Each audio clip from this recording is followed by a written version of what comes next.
goods they supply will be used on the ship's next voyage and are often consumed before the MV Bold Hawk and the MP Falcon Faith. Phambili is not able to start legal proceedings in a foreign jurisdiction to recover the debt.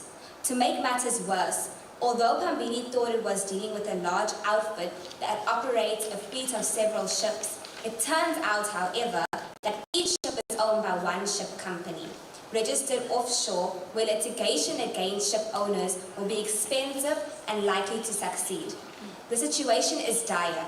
Phambili cannot afford to write off the amount as a bad debt, and unless payment is made soon, Phambili will be insolvent and face liquidation. Ms. Zulu recalls from her postgraduate studies that it may be possible calls at Durban. She accordingly consults as a local maritime attorney and is relieved to have it confirmed that whether she advises him in her personal capacity or whether she exercises a shareholding in each of the companies merely serves to iterate that where one has the ability to control the destinies of companies in question, it needs to be of sufficient link to hold 4 ships liable as associated vessels. Do I understand your submission to be that in light of his 51% shareholding, he doesn't exercise sufficient control? Justice, I submit that in relation to his 51% shareholding, the vessels are associated for the purposes of an associated ship arrest. However, one should note that while on paper it may be 51% and he is perfectly within a strict interpretation of the Act to have the ships arrested on an associated basis, as per the heavy metal judgment, and in fact, apologies, as per the F&B judgment, one should be wary of adopting an overbroad interpretation of the provisions of any legislation for the purpose of imposing liability to parties, especially in our current circumstances dealing with the Admiralty Jurisdiction Regulation Act. Justice, further, in terms of the heavy metal judgment, Justice Murray noted that it would also be unjust to attribute liability or arrest one's ship for the purpose that they unwittingly used a nominee shareholder who they had no knowledge that was a nominee shareholder of another company who had attracted But that's not the problem we're dealing with. Here we have one person who either alone or together with his associate, and we haven't explored the nature of that association. It could be a very friendly one for all we know. Controls more than 51% of the shares in all 4 ship-owning companies. And that's sufficient on either,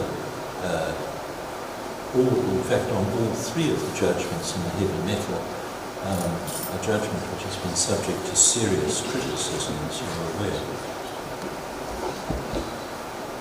Justice, I submit that we are in the sense that Mr. Lydekker does have his 51% controlling share in each of the companies, and the only reason why I reference the heavy metal judgment is this is a constitutional matter, and as Justice Wallace has referenced in his doctoral thesis, when referencing constitutional grounds, the minority judgment of the heavy metal case, as written by Justice Murray, is the approach that should be followed and accepted, as opposed to the majority judgment, which in fact cannot. As such, I submit that it would be unjust to attribute liability to the 49% minority shareholders for a totality of a debt in the region of $90,000 when the Eagle Reliance in particular is liable for approximately $1,499 specifically. If I can ask something, you do agree that the provision of the Act, especially in your head when it comes to de jure, means that having control, and Mr. Lydekker can take decision to the exclusion of others. And that's what he has done here, so it accords with the power that he has. I submit that he does have, as a controlling shareholder, he has the power to take decisions and be decisive in where he wants in the destiny of the ship-owning companies and how he wishes their affairs to be conducted. However, for the attribution, one cannot ignore that aside from his shareholding, there's another 49% minority shareholding which is being adversely affected due to their association with Mr. Lydekker. It is no fault of their own that he is also invested in the ship-owning companies that they have. Exactly on that point, one may argue this is a typical boardroom power playing out here. So there's nothing unbecoming of that. What would be your response? On paper and in a strict sense of the Act, Justice, that would be correct. However, I submit that as per Justice Moreira's interpretation of the heavy metal, noting that the purpose of the provisions within the Act are not to hold innocent third parties liable for the debt of others or in connection with the debt that they had no knowledge of, it would thus be unjust in the circumstances. With a point that has been further reinforced by Justice Wallace's judgment in the Silver Star case, where he noted that the purpose of the provisions within the Act and the associated ship arrest mechanism as a whole is to allow for a debt to fall where it is due, or where it belongs. Well, if you choose to hold a minority stake in a private company which is controlled by some single figure, and that single figure operates all these ships, the same name, sufficiently powerful to give them names which follow his passions for birding, he controls the company, he decides. Isn't that a risk you take as a minority shareholder, that you may wind up having to put up with what the majority shareholder has done? I believe, apologies, Justice, I submit that in the premises, while one may have to take on certain risks in investing in private companies, especially with their fellow shareholders, one should not be held liable for debts incurred by their fellow shareholders. Limiting provisions, and to that, I submit that the importance of these provisions, as henceforth mentioned, are far more important than the limited right. I therefore pray that this court dismiss the appeal with costs. Thank you. Far more important. Mr. Shahan, any reply? I therefore pray that this court... Justice, I submit that my learned friend correctly raises that where a ship has, or at least where there's an arbitrary deprivation has occurred, the next step one could look to is a Section 36 limitation and whether it is valid in the circumstances. Justice, as such, there must be a proportionality assessment. One cannot ignore the fact that we have no indication as to why any of the four ships in which one is owed a section from the ship should not be returned before the South African justice. As such, there must be a obvious one that they owe quite a lot of money. That means that there might be a risk. as to why any of the four ships in which Justice, I submit that that is correct. They do owe quite a sum of money, but in accordance with the proportionality assessment, if one takes into account the value of the ships and the debt owed, one can see that it is drastically low. There's a drastic difference between the total debt of $90,000, but even more so in the debt owed by the Eagle Alliance in the region of $1,499.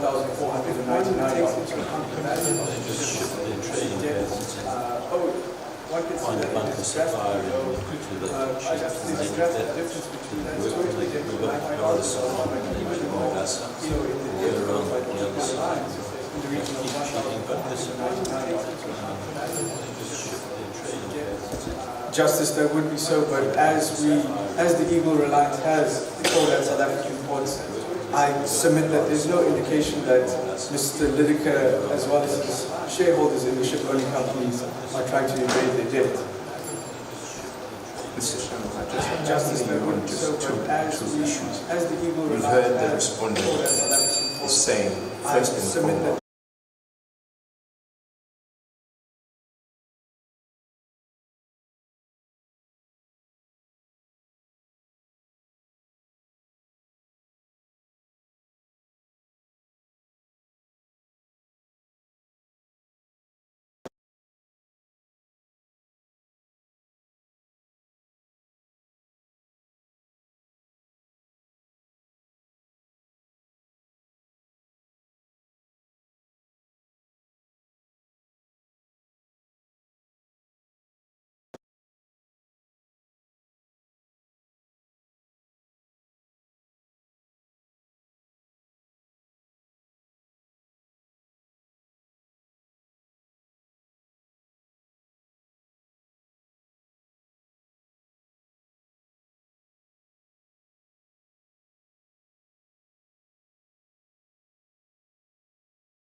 What I submit in that case is that since the respondent negligently did not include any kind of limitation, any kind of restriction on the contract, they should therefore be held accountable for that.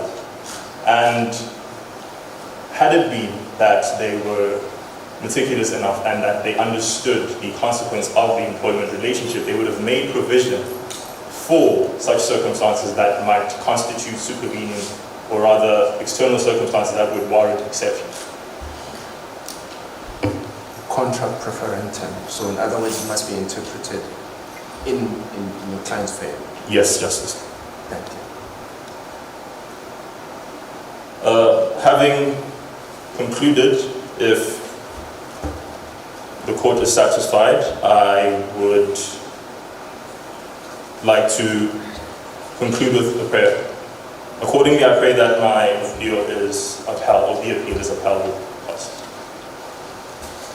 Thank you, Mr. Lowe. Ms. Dlamini? May it please the court. The Chris matter before this court concerns the establishment of whether or not the former crew of the motor vessel Bravo has a claim against the respondents in this matter and whether such claim constitutes a claim for wages. If this claim constitutes a claim for wages, then we will explore whether or not a maritime lien attaches to the vessel subsequently. In exploring whether or not a contractual agreement has persists in the matter, we will explore whether or not the termination at the 28th of February can be found to have terminated the contractual obligation. Secondly, we will also explore whether or not termination by operation of law has occurred in circumstances, namely whether or not the principle of supervening impossibility ascribes to this matter. Lastly, we will then establish whether or not the maritime lien is enforceable in the present circumstances. Justices, it is the submission of the respondent in this matter that no contractual agreement persisted further between 8th of February between the parties, namely the crew and the motor vessel Brave World, nor the owners, Brave Enterprises. Well, that takes us to the very question we've been debating with your colleague. Because according to the statement of facts, the owners point out that the crew members' employment contract was signed on 1 March 2021 with a foreign crew management company, World Crew Limited, for a fixed term. Yes, speaking only for myself and not for my colleagues, but I had understood that to mean that the contracts were with World Crew and not with the owners of the vessel. They merely served on the vessel. No doubt there was an arrangement with the owners of the vessel and World Crew to find us a crew and employ them. And no doubt there was some payment to World Crew for that. The claim as it's represented to us is the crew had appointed a local maritime attorney who has advised them that they have a maritime lien over the vessel for unpaid wages. Now you get a maritime lien. As it pleases the court, Justice, the matter of the contractual agreements comes into play if you refer to the appellant's heads of argument in paragraph 16, wherein they quote the judgment of Department of Agriculture, Forestry and Fisheries and Teto and others, wherein the Labour Appeals Court stated that if an employee is allowed to work beyond the end of the fixed-term contract, the contract is tacitly novated into a contract of indefinite duration, terminable on reasonable notice. Well, as such, there are two problems with that. Because the point I've been putting to you, as I put to your colleague, was that the contract isn't with the owners of the Brave World. It wasn't a contract with Brave Enterprises Limited. It was a contract with World Crew Limited. So it's a matter of sublime irrelevance to me, at least, that whether it was tacitly extended. The second is that he has oversight of fisheries, and it doesn't accord with any understanding that I have about the employment of crew. So if the contract with World Crew Limited was tacitly extended, so what? Why does that impose a liability? I concede the point, as my logic in coming into this was that on the basis of the crew having remained on the vessel, that a new contract was then created by virtue of them having remained. However, I concede, and I will move forward with establishing whether or not a maritime lien attaches in relation to whether or not the crew has claimed the wages. Mr. Tamini, sorry to...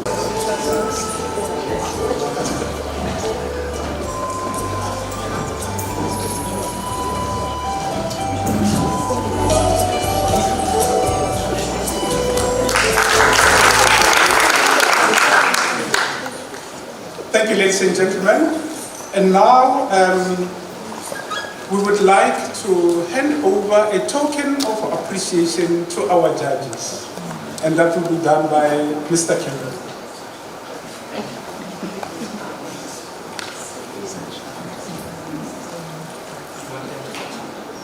I think it would be better if they came up so that all Justice Langa Dlamini.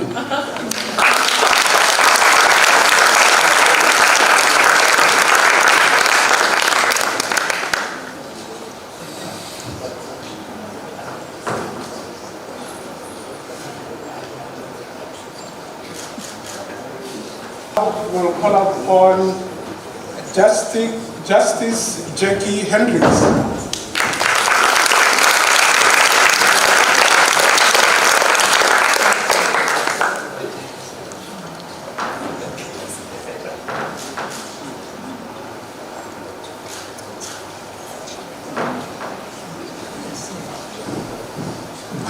Ladies and gentlemen, it's going to sound like such a deja vu.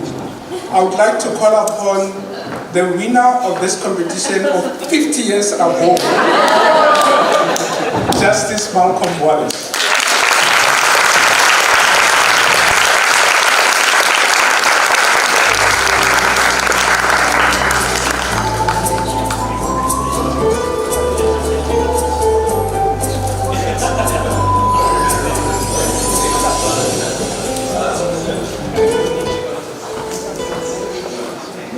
Thank you very much.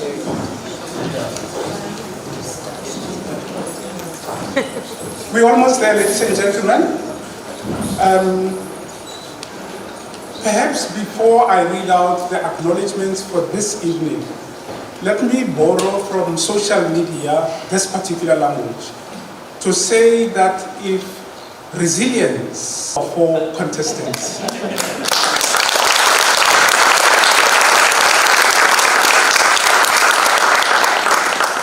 Thank you, ladies and gentlemen.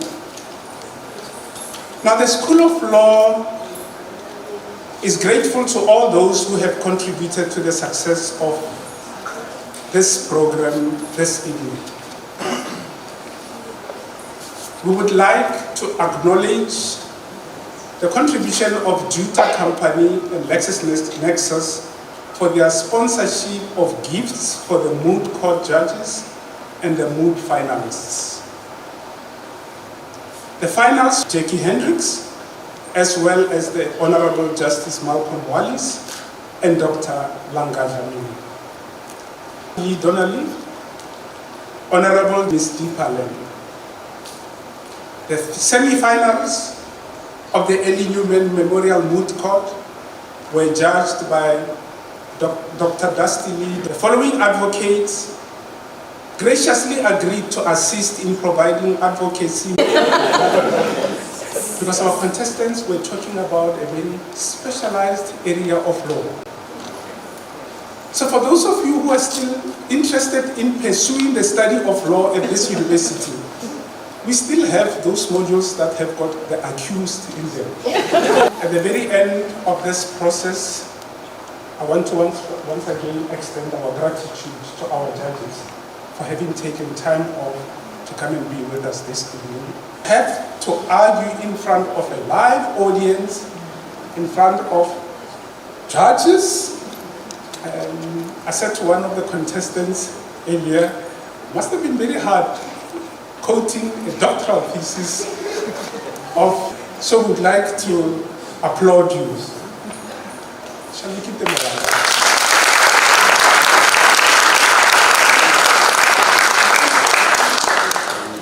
Now, as a token of appreciation to all of you, the School of Law has put together some refreshments for all of us.